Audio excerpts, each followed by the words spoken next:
Дуаминдуна мажы сагаты рыштоныш салсы коттуй шадафан зайдуа карты Мартин Фараштах шанадон фажуатым. Куштыта бахаштканын бантышт программа «Комфортная городская среда» и фалгатым. Программы куштыхат сыктытыхэ журналистын разыртой сарнынта коммуналын хазарадартак энергетика и министрадым. Проект руачы завджы кавышнывыл коттуй хэтыкаты куштай номыл шайрак фаш косое фырты номыл унджи аллеяма парк Октябрьской. Дуаминдун сыпара маж макамыш салсы кануй шадафан заявдах шанадон бынаты мақшы шадартын дуа карты. Дуаминдун фыцага мажма бажилинак объектах нарида ганарышту. Мы будем благоустраивать 42 общественные зоны и 72 дворовые территории. Это в городе Владикавказе.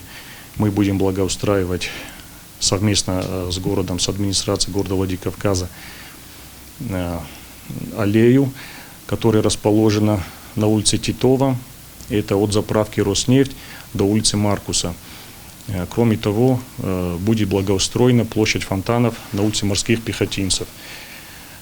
Кроме того, будут продолжены работы в парке Победы, это в селении Чикала Иравского района.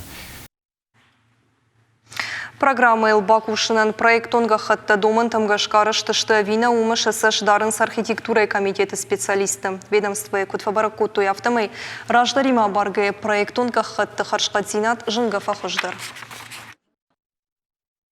В последнее время подход к решению данной проблемы становится более комплексным. Активнее администрация начинает привлекать уже профессионалов к выполнению данной задачи. Это очень приятно. И я надеюсь, уже в следующем году пространства наши станут намного интереснее,